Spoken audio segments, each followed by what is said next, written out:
नमस्कार, मैं हूं कुलभास्कर ओझा और न्यूज़ कॉरिडोर्स पर हम फिर लेकर आए हैं बाबा बागेश्वर को। बाबा बागेश्वर फिर बिहार जाने वाले हैं। 30 मई से उनका दौरा है मुजफ्फरपुर में। बयानों को लेकर तो अक्सर विवाद में रहे हैं, बिहार को लेकर भी विवाद ही पैदा हुए उनके साथ। जितनी बार गए हैं, 2023 में गए, 2024 में गए और 2025 में अभी तक 2 दौरे 3 दौरे हो चुके हैं उनके।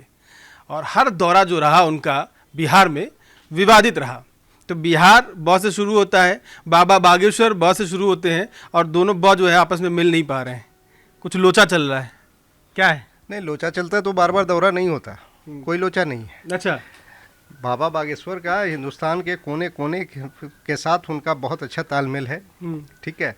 और बाबा बागेश्वर का कोई लोचा नहीं है। बिहार के मुजफ्फरपुर में जा रहे हैं। ये दौरा और इम्पोर्टेंट है इसलिए कि आप थोड़ा सा इस चीज़ को समझिए कि बिहार में पटना के बाद जो दूसरा सबसे महत्वपूर्ण शहर माना जाता है वो मुजफ्फरपुर है। मुजफ्फरपुर को बिहार के पॉलिटिकल कैपिटल भी कहा जाता है। मुजफ्फरपुर वो जगह है जहाँ से बिहार की राजनीति में नैरेटिव सेट होते हैं, ठीक है। तो जा तो रहे हैं कहने के लिए विष्णु महायज्ञ है, उसमें पहले बाबा बागेश्वर जा रहे हैं 21 को, उसके बाद अनिरुद्धाचार्य भी जा रहे हैं 23 को। तो ये एक बहुत बड़ा आयोजन है, धार्मिक आयोजन है जिसमें बाबा बागेश्वर जा रहे हैं, समझे। तो बाबा बागेश्वर वहाँ जाएंगे, धार्मिक बातें करेंगे, लोगों से रूबरू होंगे, जाहिर सी बात है। लेकिन बाबा जाते हैं तो सिर्फ धार्मिक बातें नहीं करते हैं, सांस्कृतिक बातें करते हैं, राष्ट्रवादी विमर्श भी करते हैं। तो जाहिर है कि वहाँ जाएंगे। अब तक तो उनका जो ट्रेंड रहा है, मतलब अब तक जो उनका पैटर्न रहा है, वो जाते हैं, लोगों को सनातन की बात करते हैं, सनातन को राष्ट्रीयता से जोड़ते हैं, ठीक है ना, और उसको विमर्श को राष्ट्रवादी विमर्श भी बनाते हैं। तो जाहिर सी बात है वहाँ जाएंगे तो वहाँ भी ये बात होंगी, हिंदू राष्ट्र की बात करेंगे, ऐसी संभावना है पूरी।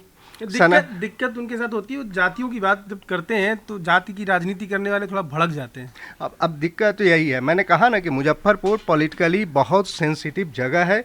और वो जगह देखिए, वो जॉर्ज फर्नांडिस की कर्मभूमि रही है। जॉर्ज फर्नांडिस को जब जेल में इमरजेंसी में बंद किया गया था तो वो मुजफ्फरपुर से लड़े थे, वहाँ से जीते थे।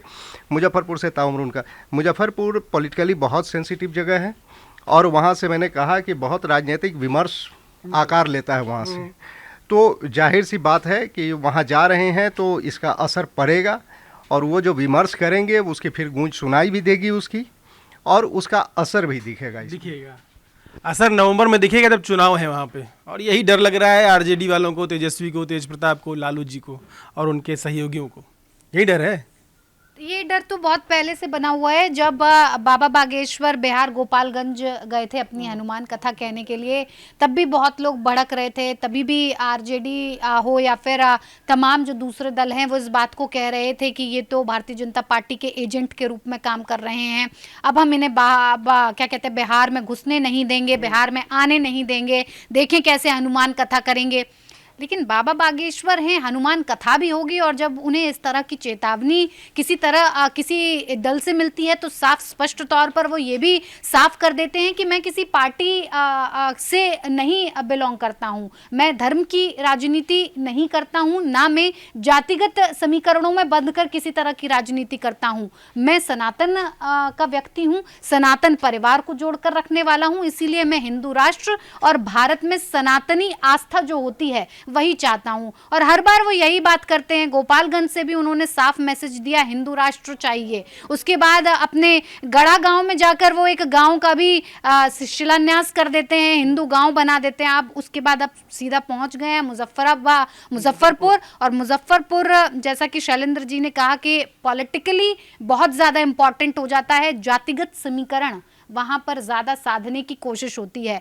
तो जाहिर तौर पर इस बार एक बार फिर से तेजस्वी यादव के मन में, आरजेडी के मन में ये कहीं ना कहीं जरूर होगा कि बाबा बागेश्वर अगर आ रहे हैं तो जातिगत समीकरण को साधने आ रहे हैं, भक्तों को ये बताने आ रहे हैं कि भारतीय जनता पार्टी के साथ मिलजुल कर रहना। यही संदेश अभी फिलहाल आरजेडी को जा रहा होगा। बड़ी मुश्किल है, वो कुछ भी बोले जाता भारतीय जनता पार्टी के ही करीब है, इसलिए राजनीति तो होगी। अब जा रहे हैं बिहार, लगातार 23, 24, फिर 25 नवंबर में चुनाव है, तो बातचीत तो होती रहेगी। लेकिन इससे पहले गए थे ना, तो बोले थे कि हिंदू राष्ट्र बनेगा और उसकी शुरुआत बिहार से ही होगी। देखिए बाबा बागेश्वर हैं, वो बिहार जा रहे हैं तो कुछ ना कुछ तो मज़ेदार होगा ही। और अब मुझे ये देखना दिलचस्प होगा कि पिछली बार जब बिहार गए थे तो तेज प्रताप यादव और आरजेडी ने एक आर्मी बनाई थी उनको रोकने के लिए। इस बार क्या करती है ये दिलचस्प होगा, क्योंकि पिछली बार तो बाबा बागेश्वर नहीं रुके और जनता भी नहीं रुकी, जनता भी बाकायदा वहाँ पहुँची और बहुत भीड़ के साथ पहुँची थी। अब इस बार जनता के साथ तेजस्वी यादव, तेज प्रताप यादव, आरजेडी चलती है, विपक्ष चलती है, या फिर जनता के खिलाफ चलती है? क्योंकि चुनाव है तो उसको लेकर जनता की मैं इसलिए बात कर रही हूँ क्योंकि जनता उधर ही जा रही है और बाबा बागेश्वर के हर दरबार से कुछ ना कुछ बयान जरूर निकल कर आता है जो जनता पे एक इम्पैक्ट छोड़ता है। अभी भी हम बात करें तो चाहे पहलगाम हो, चाहे वो ये ऑपरेशन सिंदूर हो, हर एक मुद्दे पर बाबा बागेश्वर कुछ ना कुछ बोलते हैं और बिहार में चुनाव है और वो ऐसा ना बोले, ऐसा हो ही नहीं सकता है। और मुझे ये भी मुझे इंतज़ार रहेगा कि जब बाबा बागेश्वर बिहार पहुंचते हैं तो कौन कौन नेता उनके दरबार में पहुंचते हैं, क्योंकि उनके दरबार में नेता, वीवीआईपी गेस्ट जरूर पहुंचते हैं। ये बहुत ही देखने लायक बात होगी। तो बिहार के पागलों तैयार हो जाओ, बाबा जी आ रहे हैं मुजफ्फरपुर से कुछ बवाल करने ही। क्या करेंगे बवाल, कमेंट करके बताइए। न्यूज़ कॉरिडोर्स आप हमें YouTube पर, Instagram पर, X पर और Facebook पर फॉलो कर सकते हैं।